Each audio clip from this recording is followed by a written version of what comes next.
자, 이번 시간에는 창업의 절차에 대해서 한번 배워보도록 하겠습니다. 자, 창업 준비는 어떻게 해야 하는가? 그 다음에 업종을 선택할 때 고려할 사항은 무엇인가?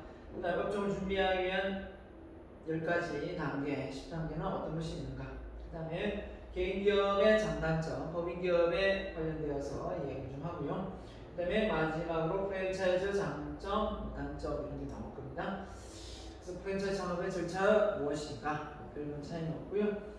자, 이런 걸 통해서 우리가 딱 두 가지를 하고자 한다 했습니다. 창업 비즈니스 모델을 만들고 그 다음에 사업 계획서를 작성할 수 있는 수준, 그 역량을 키우기 위해서 우리가 이 과정의 수업을 지금 목표치를 가지고 진행을 하고 있습니다. 여러분이 자료를 스크랩한 것도 마찬가지입니다. 자료를 스크랩해야 여러분 머릿속에서 사업 아이템이 비즈니스 모델이 나오기 때문에 제가 여러분에게 귀찮지만 시킨 거고요. 그걸 통해서 여러분 비즈니스 모델이 나오면 그걸 통해서 사업 계획서를 작성할 수 있는 겁니다.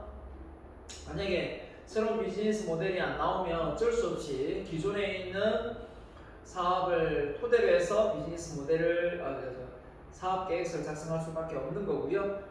만약에 창업을 한다고 가정했을 때 없는 아이템을 가지고 하는 거기 때문에 새로운 비즈니스 모델을 가지고 창업을 하는 게 훨씬 더 유리하겠죠. 자, 창업 분야의 선정입니다. 자, 아이템을 방금 얘기했지만 여러 가지를 선정해서 방금 뭐 적성이라든지 시장성이라든지 수익성이라든지 이런 걸 다 따져봤지 않습니까? 후 이렇게 보면 사업 분석을 해서 그 능력, 시장 분석, 기술성, 경제성, 위험 요소 이런 걸 다 고려했을 때 이 부분이 뭐다? 사업성 분석이구나 이걸 알아야 됩니다. 사업성 분석에는 창업자의 능력, 시장성 분석, 기술성 분석, 경제성 분석, 위험 요소 분석 다음 중 사업성 분석에 속하지 않는 것을 고르시오면 여기에 해당되지 않는 걸 고르면 되겠습니다. 자, 이게 만약에 객관식 시험 문제 나온다면 이렇게 나옵니다. 그래서 최적의 아이템이 나와서 나중에 그걸 가지고 사업 계획서를 작성하는 거죠. 네. 자, 그래서 창업의 목적이 뭐냐? 사업을 하는 이유가 뭐죠? 돈을 벌려고 합니다. 단순히 이렇게 이야기할 수 있겠지만 이윤을 남겨서 무엇을 할 것인가? 뭘 남기죠?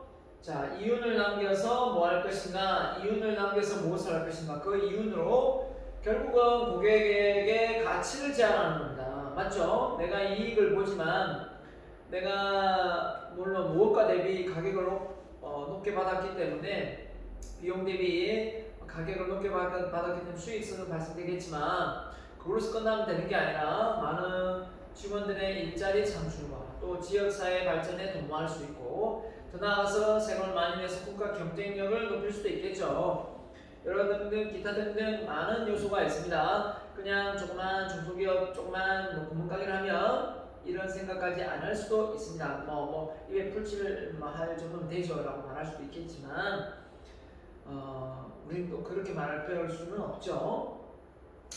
철저한 준비입니다. 성공적인 창업을 위한 완도는 철저한 준비밖에 없습니다. 그래서 조그만 산을 올라가는 거하고 또 뭡니까 높은 이 암벽을 등반을 하는 거하고 도시락 싸가지고 그냥 훌쩍 암벽을 오를 수는 없잖아요.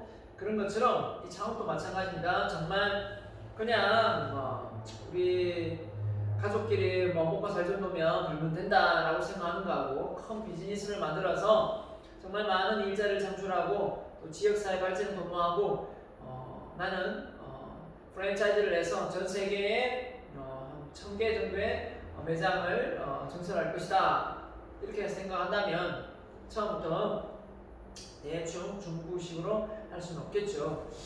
우리 본죽 사장 김철호 대표가 많은 사업을 실패를 많이 했습니다. 실패해서 지금의 본죽을 만들었는데요.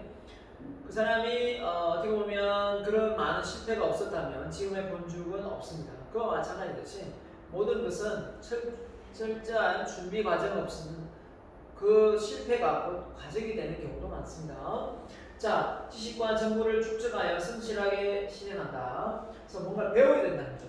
배워야 된다. 배우지 않으면 절대로 뭐가 나오지 않는다. 지혜가 나오지 않는다. 철수 동생 지혜가 아니고 거기에서 말하는 지혜는 뭡니까? 새로운 비즈니스 모델이죠.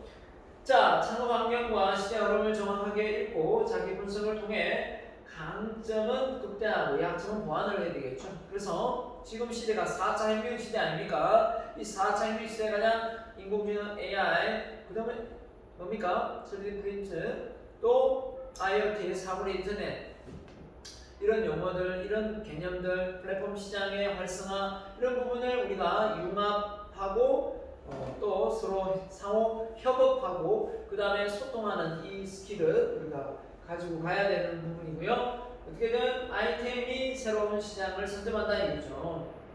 창업의 시기, 가족의 동의, 또 충분한 기술 습득, 창업 관련 물품 조사, 충분한 자금 등 인적 물적 자원을 조달하고 배치를 해야 되겠습니다. 그래서 이런 플랫폼 시장은 인적인 사항이 참 중요하고요. 자, 일단 위치나 상권이나 이런 부분이 많이 이제 배제되죠.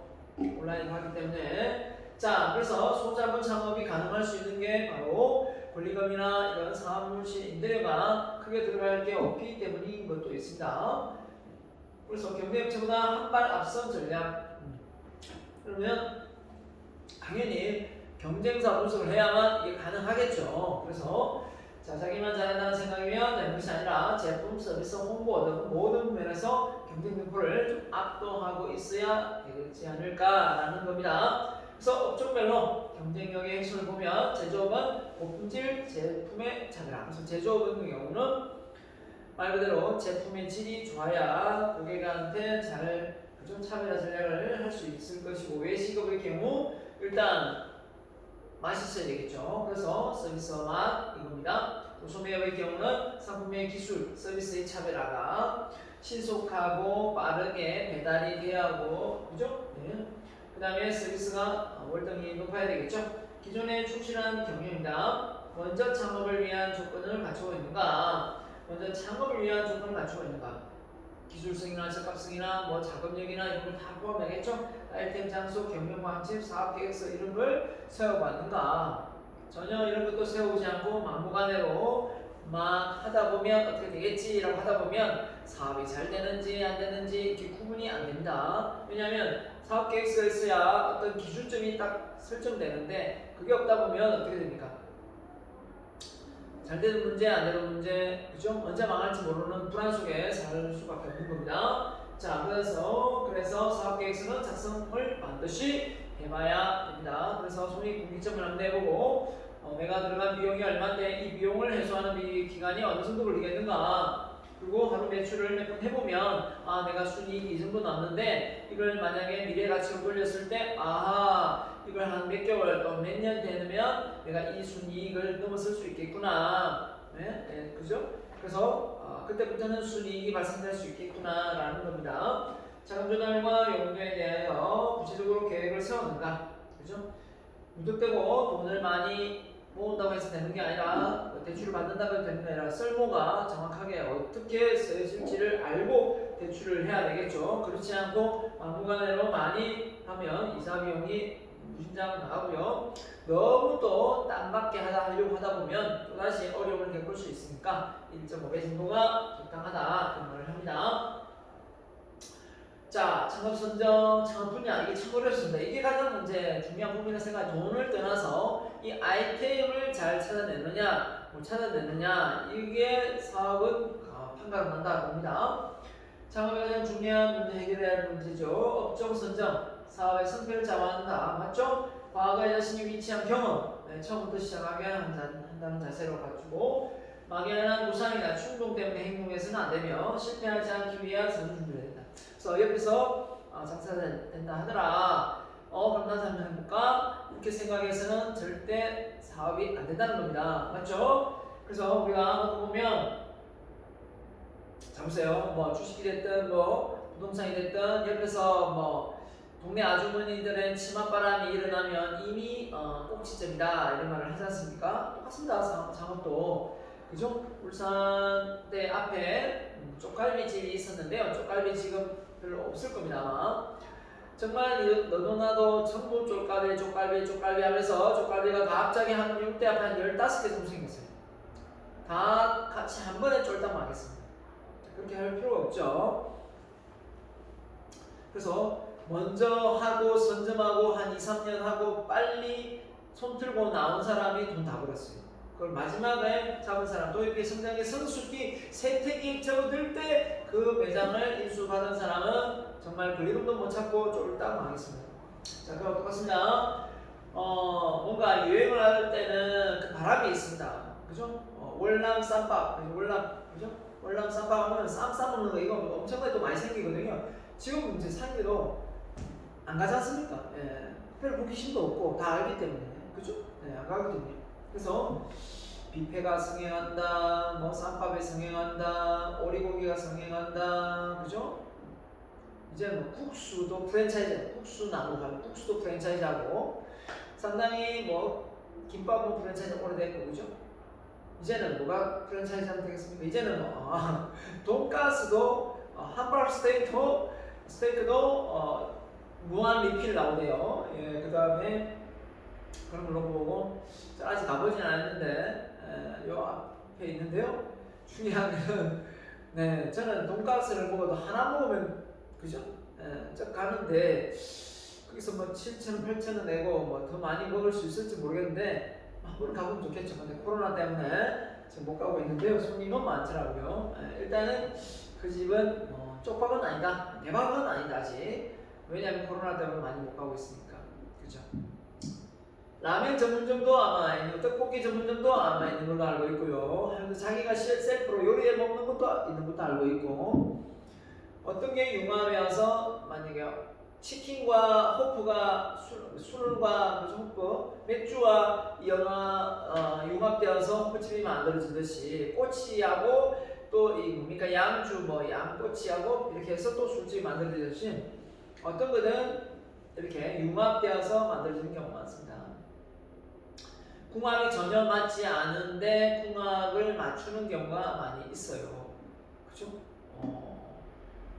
쭈꾸미를 먹으러 갔는데 지금도 맞지 있죠? 쭈꾸미를 먹으러 갔는데 뭘 줘요? 피자를 주죠. 뭡니까? 냉국을 주고 그죠? 이런 것도 있고 하여튼 그 매운맛을 어떻게든 좀 더 아맵게 할 수 있는 그런 요리 레시피들이 자꾸 융합을 하는 것 같아요. 그런 것도 좋은 것 같고 아무튼 잘만 융합해도 새로운 프랜차이즈즘이 만들어질 수 있다라는 겁니다. 자, 둘 중에 그만둘 바에는 처음부터 안 하는 것만 못하면 다시 돌아갈 수 없다. 도중에 그만둘 바에 그죠? 네, 처음부터. 그래서 처음부터 첫 단추를 잘 야무딱지게 잘 끼워야 차근차근 해서 나중에 큰 손해를 보지 않는다. 이러지도 못하고 저러지도 못하고 문을 열까 말까 해서 열었는데 그죠? 나중에 닫지도 못하고 권리금을 생각해서 중도에 그죠?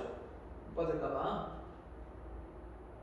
당신의 성격에 맞는 업종인가? 랍니다. 지금까지 경험한 지식을 살릴 수 있는 업종인가? 제일 중요하죠. 본인의 관심 분야가 잘 접목된 그런 아이템이 있으면 사업을 일으키기가 쉬운데 그렇지 않고 전혀 모르는 직종이다. 또 직업군이고 또 경험이 없다. 그 분야에 아직 무리합니다. 모든 것이. 그러면 쌍수를 말려야 되겠죠. 가족의 찬성 협력. 자, 평소에 가족의 찬성과 협력을 구하려면 신뢰를 자기 경영을 잘해야 되겠죠. 게으르지 않아야 되겠죠. 그런 걸 못했다면 뭔가를 하려고 할 때 부모님들이 손수 나서서 말이죠. 그만해라 아니면 사업 체질이 아니다 이렇게 하겠죠. 개업 시에 일정 수익이 예상되는 업종인가 예상대성이 있는가. 그래서 개업 시에 무작정 막 하지 말고 어느 정도의 어떤 유동성을 생각해서 유동 인구를 한번 조사를 해보면 됩니다. 그게 이제 가능하죠. 실제 유동 인구에 대한 부분이 분석된 자료가 있기 때문에 자 그런 부분을 보고 또 실제 주말이나 이렇게 한번 그 위치를 가서 자주 봐야 됩니다. 그 장래성이 있는지 없는지. 그 다음에 고도의 기술이나 전문적인 지식이 있어야 하는가? 아니 그렇다면 배울 공부 있는가?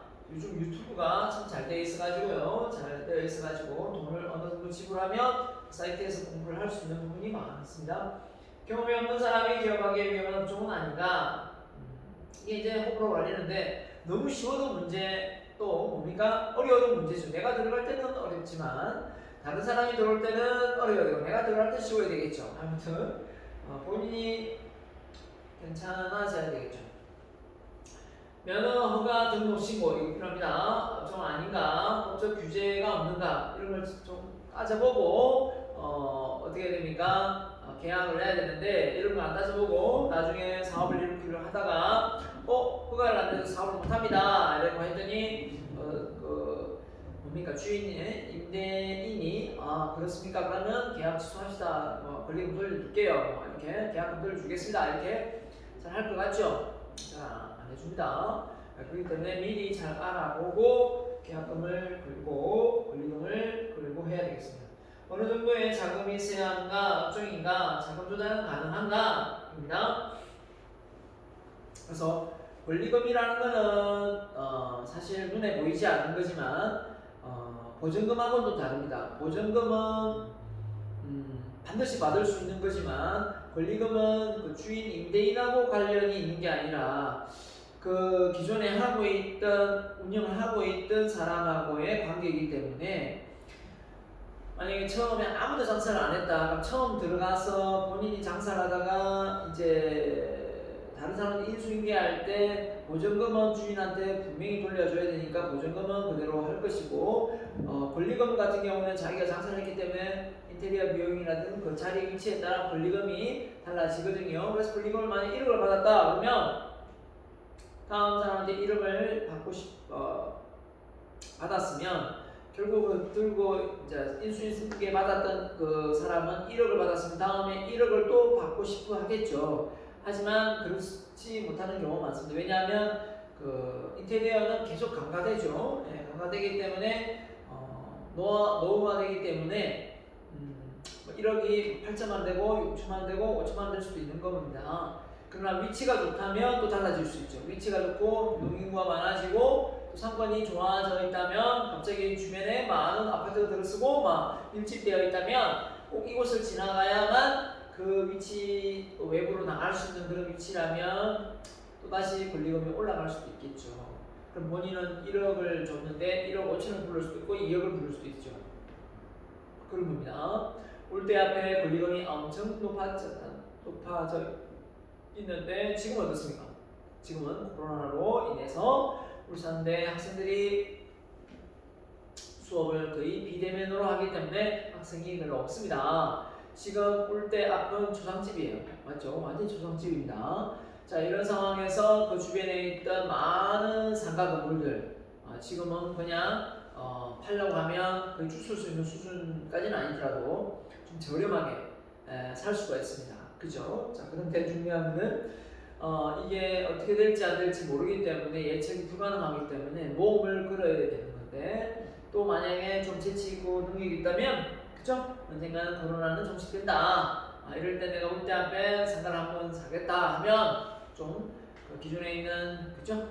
상가 건물 주인하고의 어떤 뭐라 해야 됩니까?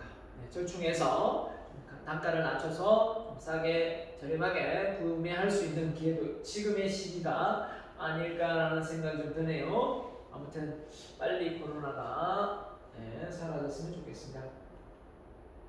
자, 특히 중요한 몇 가지에 대한 더 구체적으로 설명하는데요. 특히 중요한 몇 가지에 대한 더 구체적으로 설명. 자, 창업의 필연성 확인, 창업가적 어떤 자신. 자, 이게 뭐죠? 위험 리스크를 안는 이런 부분하고요.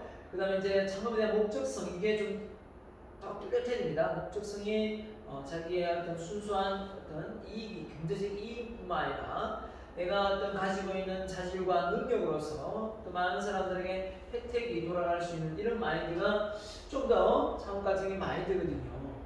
그게 좀 강해야 되고 자신의 경험, 자기 여건이 활용 여부, 그 다음에 이거 맞죠? 3번입니다. 자신의 목표, 자신의 경영 철학, 이 취향과의 어떤 관계 이런 부분이 잘 맞아져야만 조금만 어렵다고 해서 창업을 접을 생각을 하지 않습니다. 왜냐하면 그 분야에 자기가 워낙 적성이 맞고 또 좋아하는 일이기 때문에 그의 의미와 가치를 두는 사람이라면 그 일을 쉽게 포기할 사람은 아니거든요. 자, 창업자의 자금 도전은요 입니다. 자, 제조업 선정시. 제조업은 다른 업종에 비해서 상당히 단가가 좀 세죠. 왜냐하면 물품을 만들어내려면 공정이 있어야 되고 이 공장에 기계 장비가 설비 장비가 들어와야 되기 때문에 공간도 많이 차지하고 그렇습니다. 그래서 제조업을 하려고 하면 당연히 그 분야의 경험이 풍부해야 되겠고요. 더 나아가서 좀 더 돈도 많이 필요할 수 있습니다. 그래서 또 위치도 또 마찬가지고요. 위치도 좀 이렇게 이제 변두리로 하되 그런 부분은 좀 저렴하지만 또 너무도 변두리로 해가지고는 공장이 또 유통을 하는데 어려움을 겪을 수 있기 때문에 기존의 공단 단지를 들어가는 경우가 많습니다. 그죠? 화학이면 화학 단지를 들어가죠. 자, 그래서 제조업 근무의 동안 생산, 관리, 판매 세 분야 정도의 적어도 2개의 경험 있으면 좋겠죠. 제조업 분야에 근무를 한 경험자만이 하면 좋겠고요. 도소매업 경우는 특별한 기술력이 없기 때문에 이 유통에 대한 어떤 그 절차만 잘 지키면 싸게 생산자의 어떤 그 도매상들과의 어떤 그죠? 단가를 낮출 수 있는 그 부분만 되면 자기들이 얼마든지 가격 올려서 유통을 시킬 수 있기 때문에 가능합니다. 근데 이 유통업이 예전에는 정말 많이 도매상, 소매상에서 고객까지 소비자까지 오는 데까지의 어떤 절차가 많이 있었다면 지금은 거의 다이렉트로 오는 경우가 대부분입니다. 그러다 보니까 택배사의 택배비만 되면 산지 식송이 바로 고객에게 전달되는 시스템이기 때문에 어떻게 보면 이 서비스 업종 중에서 이 도소매 업종은 어떻게 보면 많이 자리를 잃었다라고 보시면 됩니다. 여기에서 근무하고 종사하는 사람들이 참 많았는데 이렇게 유통의 과정 자체가 너무 복잡하지 않고 단순해지면서 바로 직거래 되면서 어떻게 보면 소비자가 어떻게 보면 더 많은 이익을 보게 됩니다. 왜냐하면 뭔가에 되게 유통 과정이 길어지면 길어질수록 단가가 계속 올라가고 그죠? 가격이 올라갈 수밖에 없기 때문에 원가 대비 가격이 올라갈 수 있습니다. 단가 원가는 만들어진 거고요. 중간이나 최종 소비자 직접 만나는 분야, 그죠? 고도의 친밀성과 시장 감각이 가능한가. 자, 그 다음에 사업하기 어려운 분야, 쉬운 분야의 구별이 있다는 점. 그래서 쉬움과 어려움과 편의품, 손님이 근처 가게에 사는 식료품, 일용 잡화 이런 부분이 있겠고, 선매품, 여러 가게의 상품을 둘러본 후에 사는 가구나 의료품. 자, 이런 편의품은 좀 더 도시 근교에 있는 게 낫겠죠. 선매품은 좀 더 자동차를 타고 가서 좀 그 제품들을 가구점들은 좀 밀집되어 있는 공간이 있죠. 그곳에 판매를 하는 경우가 많고요. 전문점은 취미에 기여가 있다고 고급 의류나 귀금속이 여기에 속한다. 자, 그래서 그 어떤 품목에 따라 유통되는 단계가 달라지게 되겠습니다. 자, 그래서 편의품 되게 착수하기가 쉽다. 네, 쉽고 선매품 경험이나 상술이 필요하다. 전문품 상품에 대한 전문 지식 고가일 만큼 그에 대한 전문 지식이 필요하다. 네. 편의품은 누구나 손쉽게 알기 때문에 슈퍼마켓의 알바들이 쉽게 판매하는 것처럼 가격당 정해지고 계산만 하면 되는 부분입니다. 그죠? 그래서 전문품은 좀 더 지식이 있고 그 판매를 하려면 그에 대한 상식이 알아야 되겠죠.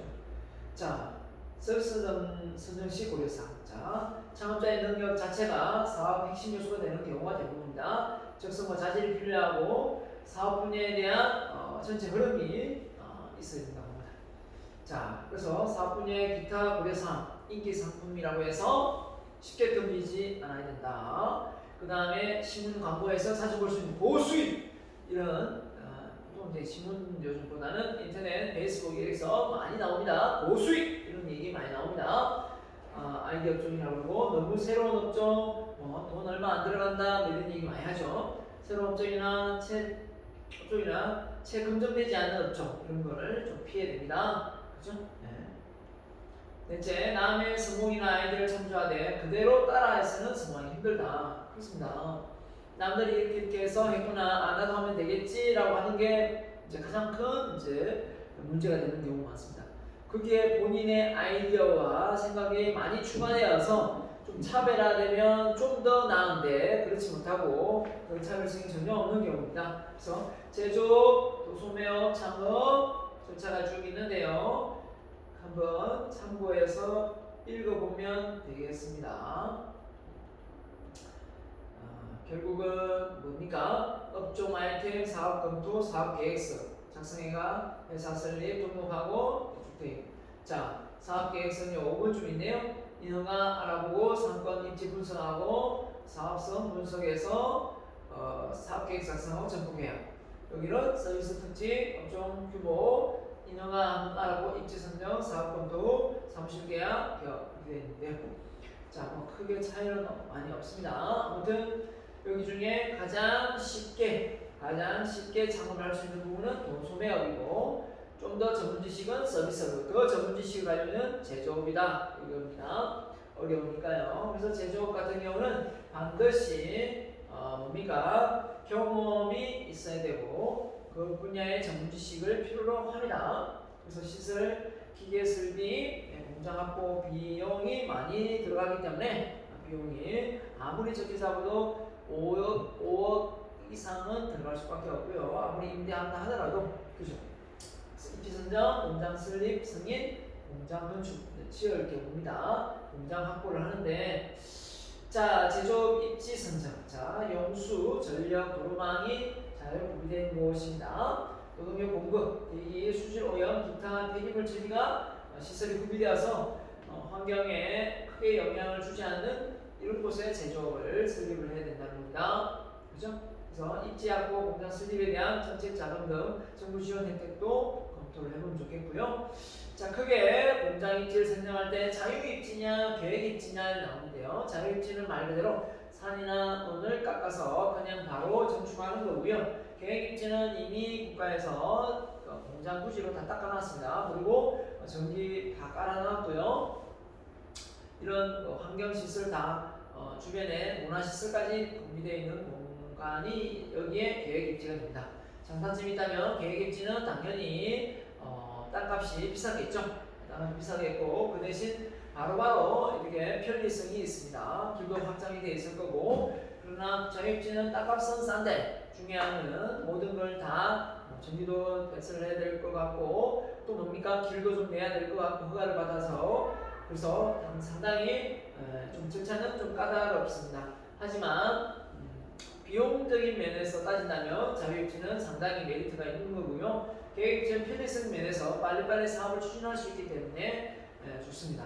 그 대신 여기는 바로 그 사업을 할 수 있는 게 아니라 그 단지가 전체적으로 분양이 되어서 배분되기 때문에 쉽게 바로 되지는 않겠죠. 여기는 재무감원 같은 경우에 바로바로 전체적인 어떤 그 단체나 행동하는 것이 아니기 때문에 가능합니다. 자, 이걸 좀 더 보면 장점은 뭐랬습니까? 원하는 시기, 원하는 장소에 바로바로 정축이 가능해서 가능합니다. 그리고 나중에 좀 더 공장이 좀 좁다, 주변을 좀 더 깎고 해서 늘릴 수도 있죠. 자, 저렴한 가격, 공시입니다. 임야를 사면 되죠.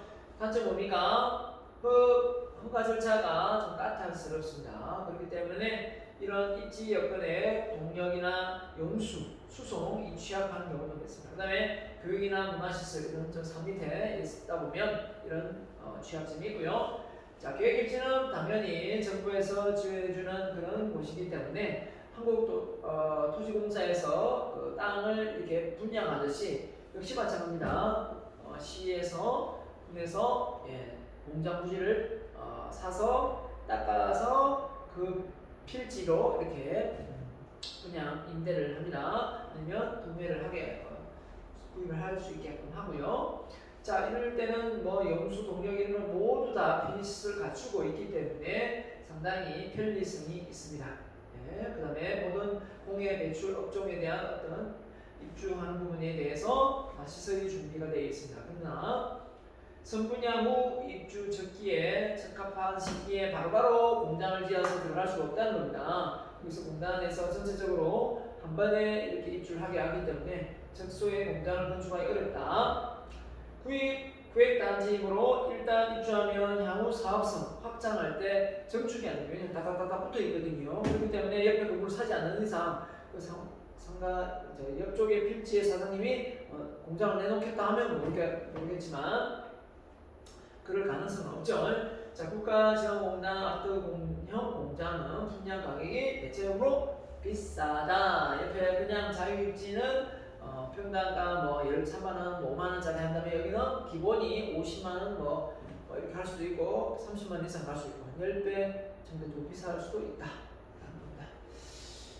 자, 공장 입지 선정 시 과밀 억제 지역인지 성장 관리 지역인지 자연 보존 지역인지 이런 것도 만약에 자유 입지를 할 때 허가가 잘 날 수도 있고 안 날 수도 있기 때문에 이런 부분을 뭡니까?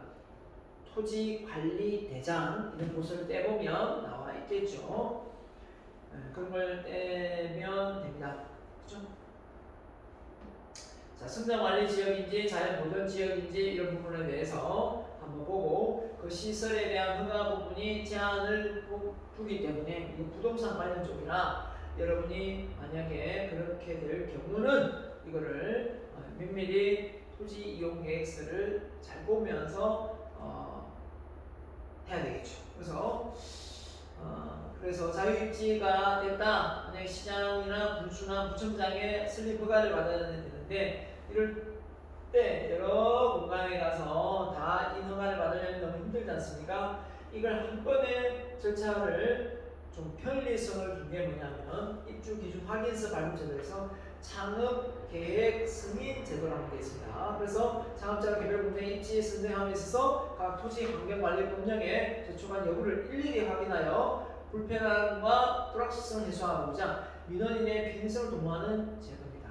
그래서 한 번에 창업 계획 승인 제도다라는 겁니다. 그래서 공장 설립이 가능한지 불가능한지 조건부 가능한지 이런 부분에 대해서 한 번에 시장 군수 구청장의 인허가를 검토해 볼 수 있는 부분입니다. 그래서 창업계획 승인 제도다 이렇게 있고요.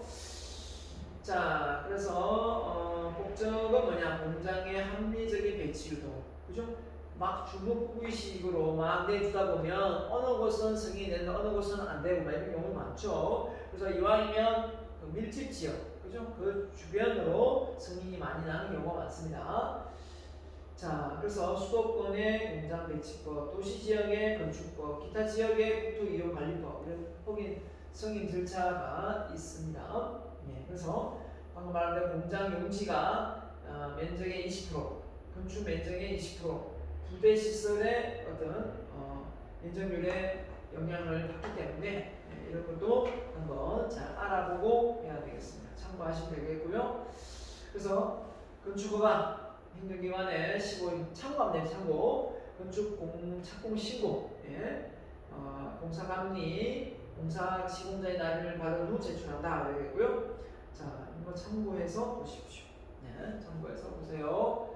자, 공장 확보하는 방법, 신축하느냐, 그냥 공장 있는 거 매입하느냐, 아까 얘기했지만 공장 분양받느냐, 아까 말한 대로. 그 다음에 자유입지해서 내가 임차를 해서 그냥 짓느냐, 그냥 다 해놔서 빌리느냐 차이가 있죠. 그래서 유통업입니다. 입지 선정 시 입지 어느 위치죠? 사업 승률의 7, 80%를 잡아합니다. 그래서 유통하기 좋은 위치가 돼야 되겠죠. 그렇기 때문에 선거 내 소비자 인구가 많은 장래, 그죠? 많고 장래에도 인구가 증가할 수 있는 이런 지역을 유통을 해야 되겠죠. 소매업을. 그렇기 때문에 예를 들면 편의점을 하더라도, 그죠? 고객하고의 관계 속에서 많이 부딪혀야 되기 때문에, 그죠? 교통체증 체계를 비롯하여 다수의 소비자를 유인할 수 있는 지역. 그래서 보통 이제 코너 땅이죠. 그리고 뭐 이렇게 아파트 단지가 있으면 그 길을 따라 쭉 나오는 그 길 라인에 있다든지 입구에 있다든지 이렇게 해야 되겠죠. 주변에 존재하여 경험이 적은 창업자에 유리하다. 도매의 경우 유사업종의 상권이 형성되어 있는 것. 그래서 도매업의 경우는 각각의 그 뭡니까 단지들이 있잖아요. 그 단지들 속에서 같이 있으면 이제 그 아까도 했지만 가구점이다. 가구점의 어떤 위치, 그죠? 꽃가게다. 꽃가게 위치들이 따로 있고요, 그죠? 이렇게 있으면 유통을 하는 거이고 침대가 어디 있습니까? 침대가 때 앞에 있습니까? 없잖아요. 저쪽 삼산에 가구 갤러리 있고 저쪽 또 어디 있습니까? 시내에서 좀 내려가면 무슨 동인지 잘 모르겠는데 하여튼 가구 거리가 또 따로 있죠. 또 북구에 가면 또 가구 또 따로 있습니다. 이렇게 다 위치별로 있지 않습니까? 그래서 그런 부분에서 마찬가지로 어느 위치에서 그죠? 다 유통이 될 수 있는 그 유통단지들하고 끼고 있는 게 좋죠. 자, 유통단지 환경 자료조사에서 새로운 정보가 창업자에게 자신 능력에 적합한지를 사전에 확인하고 그 다음에 창업 규모의 적합성 이런 걸 따져봅니다. 자, 그래서 유통 관련 업은 정보를 사서 입주하는 경우하고 임차를 해준 거를 빌리는 경우가 있겠죠. 네. 자, 유통업에서 이제 알아둬야 될 게 뭐냐 나와 있는데요. 자, 유통업에서 알아둬야 될 게 뭐가 있느냐 보면 자, 이 땅을 이제 매매를 할 경우도 있겠고 또 임대를 할 경우도 있겠는데 해당 건물에 그죠?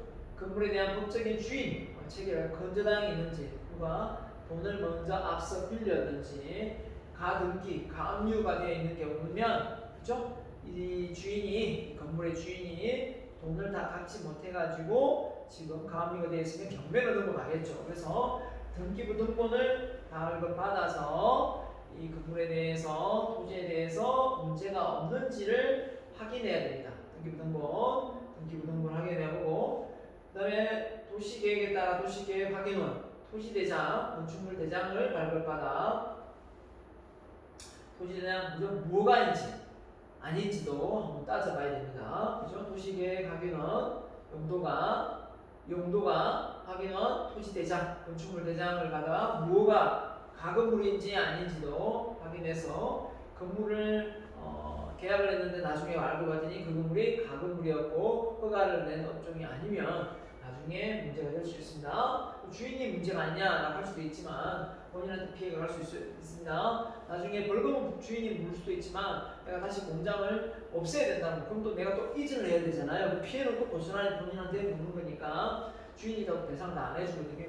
등기부등본상의 법률상의 주인과 다르게 계약일 경우 주민등록증을 사모 보여주면서 본인 확인을 해서 반드시 계약할 때 주민등록증을 보여주세요. 본인을 확인하고 그 계약서 작성할 때 또 등기부등본상에 그죠? 네, 주민번호가 일치하는지를 봐야 됩니다. 이건 보통 누구죠? 중개해주는 공인중개사가 하긴 하지만 여러분도 알고 있으면 좋겠습니다. 자, 유통창업에 대해 여기서부터는 다음 시간에 이어가도록 하겠습니다. 네, 다음 시간에 뵙겠습니다.